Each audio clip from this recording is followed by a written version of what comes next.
And the sun will come out tomorrow from the Little Orphan Annie musical. Now, you guys know that is definitely not true right there. What is happening is Olivia is a little upset that I kind of called her out because she was describing the weather. And what were you saying again? What was that quote you said? I said it was a beautiful day. You said the sun tomorrow will shine bright like a diamond. That was Rihanna. That was not me. I was going to say, I've heard that before. So you and Rihanna sharing lyrics? Okay, we can be friends. Okay. I'd be friends with Rihanna. Let's see. There's your forecast for tonight. It's going to be a mild night tonight. Temperature slowly dropping into the mid-40s with just a few clouds. And here's your forecast for that Sunday and then Monday as well. Temperatures will be warming up into the mid to upper 60s with partly cloudy skies.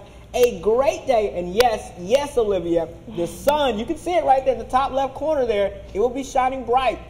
Just like a diamond, I guess, or really a siren or whatever else. Also, some clouds there. Exactly. We have some clouds there. The clouds will increase tomorrow and move in later. All right, so we got sunshine on a cloudy day. Hey, there you go. The new meteorologist.